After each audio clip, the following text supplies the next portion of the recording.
Today we are chatting all about how to use email marketing to increase revenue as a digital entrepreneur.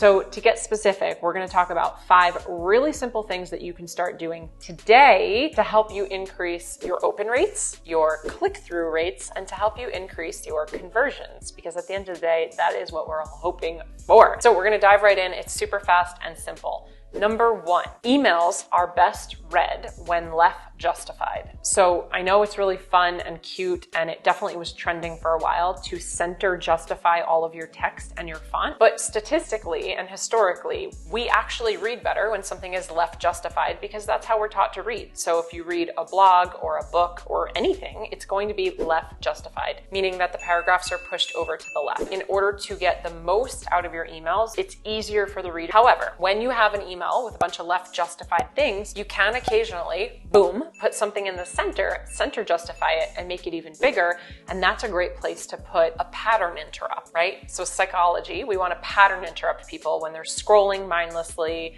and they're half asleep at the wheel and boom, something changes. So you could put a really big, nice, juicy call to action button in the middle, or like a link to click or a picture or something like that. That could look nice center justified, but generally speaking, you want everything left justified. It's just easier on our eyes to read. Number 2, you want to use different features like bold, underlined, italics, and even colors to make certain words pop. So again, when you're writing an email, certainly a longer form email, it could be really boring. And when everything is, Helvetica size 12, it's very easy for our eyes to wander and for our attention to get lost. I mean, we're literally in a war of attention right now. It's the attention game. So the faster you can grab someone's attention and the longer you can hold someone's attention, the more likely you are to succeed in whatever it is that you're doing. So in your email marketing and your emails, help your reader by making important words bold or underlined, or emotions could be italicized so they can understand sort of the feeling that you want to evoke as they're reading it. Colors are really important too, and we could go down a rabbit hole here because there's an entire color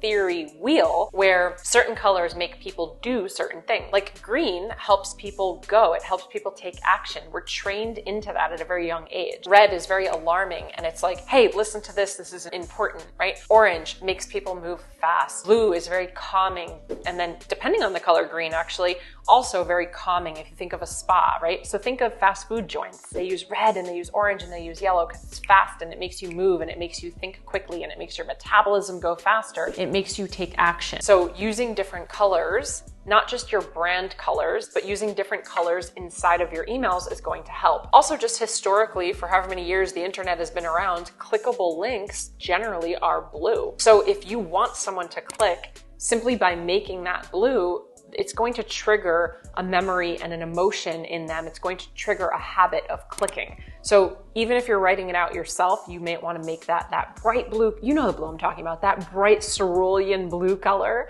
and you might want to make it bold so it sticks out. So using bold, italics, underlined, and colors is going to help really pinpoint key points. Side note, do this on sales pages as well. So when you have a section of your sales page where you're saying, this is for the person who, bullet, bullet, bullet, bullet, or imagine if, bullet, bullet, bullet, bullet. There's a lot of text there. We get lost when there's a lot of text. Help your client read it simply by making the most important words bold. Pro tip, when you're sharing testimonials, do the same thing. Number 3, start putting in pictures and GIFs. This just, again, pattern interrupt. It keeps it interesting. It also creates relatability and likability. So some of my favorite GIFs to put into my emails are different Friends GIFs, because Friends happens to be one of my favorite TV shows.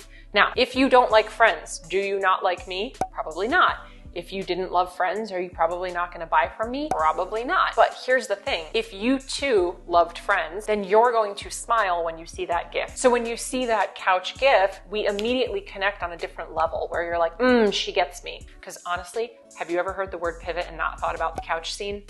I mean, really, right? It also just kind of puts it out there for like your age. Not that you need to tell people how old you are, but there are going to be people who certain songs that you share, pictures that you share, movies that you reference, it's going to go way over their head because it's just not from their generation. I'm an 80s kid, early 80s. So when I think about the 90s, which are trending right now, right? The fashion is trending right now. That has like visceral feelings in my body, good and bad, because hello, middle school, right? So tough. But I feel a certain thing. I can smell Abercrombie perfume, like Bath and Body Works. But you know that cream that I'm talking about from Bath and Body Works, like I can smell it. The lip smackers on a chain. Even as I say these things, if you were a part of that world with me, at that same time, we just connected on a deeper level, subconsciously. So putting GIFs, emojis, stickers, and pictures into your emails is gonna make it much more interesting. And something that our team that we're seeing is working really, really well that we started in 2022 was actually making sure that the pictures we're inserting are clickable pictures. But when we're sharing a podcast episode in an email, rather than just saying, click the link to listen to podcast episode 100 on XYZ, we actually pop an image in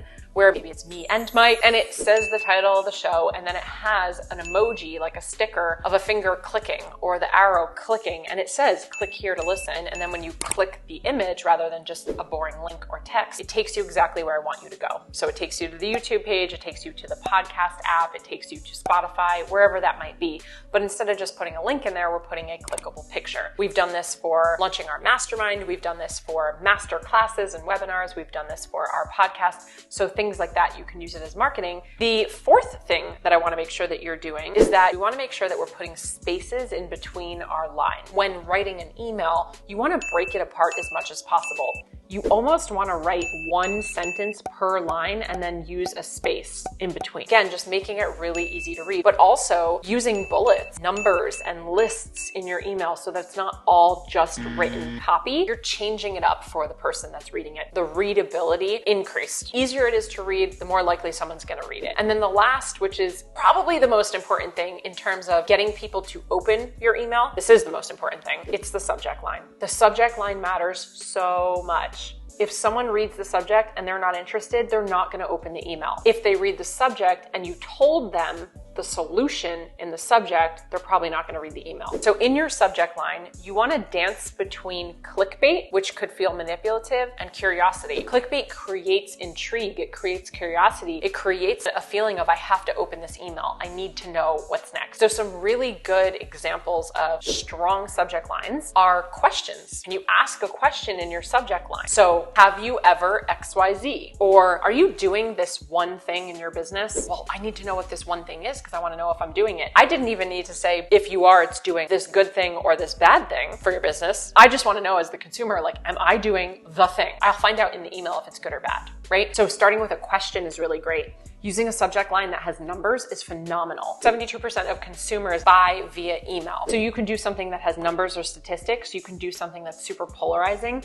You can do something that leaves people on the edge of their seat a little bit, so a hook. So 3 things to stop doing in 2023. And then even in parentheses or a sub-subject, which goes underneath, you can say, so that, fill in the blank, so that you can lose weight faster, so that you're never struggling with this again, so that you don't have to spend money on paid ads. So the subject line matters a lot. Now, something cool that you can do when you're using a CRM, which is a customer relationship management platform like Constant Contact, Kajabi, MailChimp, ConvertKit, any email marketing platform, is also going to give you the ability to split test. So split testing means you can clone your email. So you have the exact same email, what's written in the body is the same, and then you test out 2 different subject lines. So to half of your email list, you send one subject line. To the other half of your email list, you send the other subject line, and then you compare the data of which one had a better open rate. That's what we want. We want a really good open rate. And for the record, this is crazy, but industry standard for email marketing, a good open rate is like 25%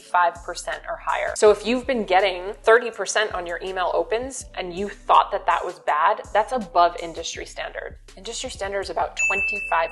So if you're getting above 20, even 22% of an open rate, that's great. So now when you're split testing, you can take a look at the 2 different subject lines, see which one did better. And then here's a pro tip. As you're testing, whether you're split testing or not, just as you're collecting data over the months, the weeks, the years that you're creating emails, create a Google Doc or some sort of a spreadsheet somewhere of really high performing subject lines that you've used before. So if you notice that a subject line had 50% open rate or 70% open rate, copy that subject line down, write it down in or transfer it over to your Google spreadsheet. I love a spreadsheet because then you can have a column for the date that you sent that email, like what was the context of that email, or like the meat and potatoes, right? What were you doing?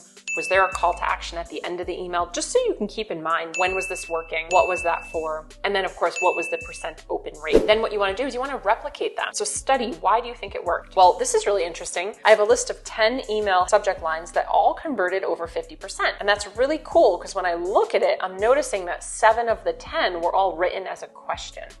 That's telling you something. Or really interesting, 5 of the 10 all used this one word inside the subject line, like money, revenue, content, weight loss, whatever it was. But like, wow, 5 of them, I said this one word. Now that's showing you that maybe you should be doing that more often. Every time you do X, you get this result. So start to track your own data and start to create a list of what is working for you. Also, a second pro tip, start to notice what emails you open. So just like when you're creating content, why do you stop the scroll? Like what's the hook that someone wrote on the content that got you to stop the scroll? Do the same thing with email marketing.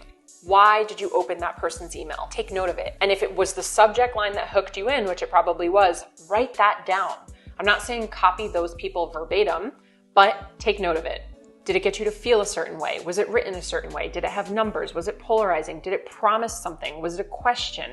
Did it leave you feeling like you needed to learn more? Study the reasons why you're opening other people's emails and start to insert those same tactics into the emails that you're writing. Cool? Okay, 5 things, quick review. Number 1, we want to make it left justified, so it's very easy to read. Number 2, we want to make bold, underlined, italic, and colorful words to make them pop. Check out color theory. You can Google it. There's tons of people teaching it. Number 3, you want to make sure that you're using GIFs and GIFs and pictures and things like that. And pro tip, make them clickable, especially if you're driving a call to action. You want someone to go somewhere else. Make it a clickable thumbnail for them. Number 4, the readability needs to be easy. Like we said with left justified, we also want to make sure we're appropriately spacing our lines out. We're using things like lists and bullets and really giving space in between the things that we're saying. Number 5, use a almost clickbaity subject line. There you have it. Those are the 5 different things that I want you to focus on. I could talk about this all day. So here's the deal. If you didn't know, we have an incredible free training. I'm so excited about this free training. I cannot believe it's free, but it is. And this training is all about how you can build and grow your email list. So whether you're starting or you already have one, this is how you can build and grow your email list with hot leads and dream buyers. And we're doing this fast and for free. So this free training is how you can do this in your business today. You can literally start implementing today. Some of the cool things that we have in there are subject lines for you that have been tested and tried and true to our business, things that have worked really well for us. We're giving you templates. We're breaking down actual landing pages for you, opt-in pages, and how to create that. We're talking about the deliverables that you would create to give someone else in exchange for their email. We're breaking down what to write in your emails, what types of lead magnets you could be creating. It is so juicy. It's actually insane. So we've got that training for you on how you can build and grow your email list with hot leads and dream buyers, totally fast and totally for free. If you're looking to do that and you want to plug in to our exact email marketing strategy that we've been using to double our email list time and time again, then I would suggest you click the link below, click it, and get yourself enrolled. It's totally free. Hope you loved this episode. I tried to keep it short and sweet for you. The key here is really with your emails, make them easy to read, make them fun to read. And I didn't say this in here, be consistent. Even if you're just sending little love notes, little one-liners to your list, be consistently sending things so that your list can truly know, like, and trust you. Know that you're going to be there for them. Know that they can count on you. And honestly, it's something that they look forward to. If you loved this episode, share it out on social media. Let me know which tip you're trying first, which thing you're implementing first. Tag me at I am Jessica DeRose. So friends, as always, cheers to your evolution.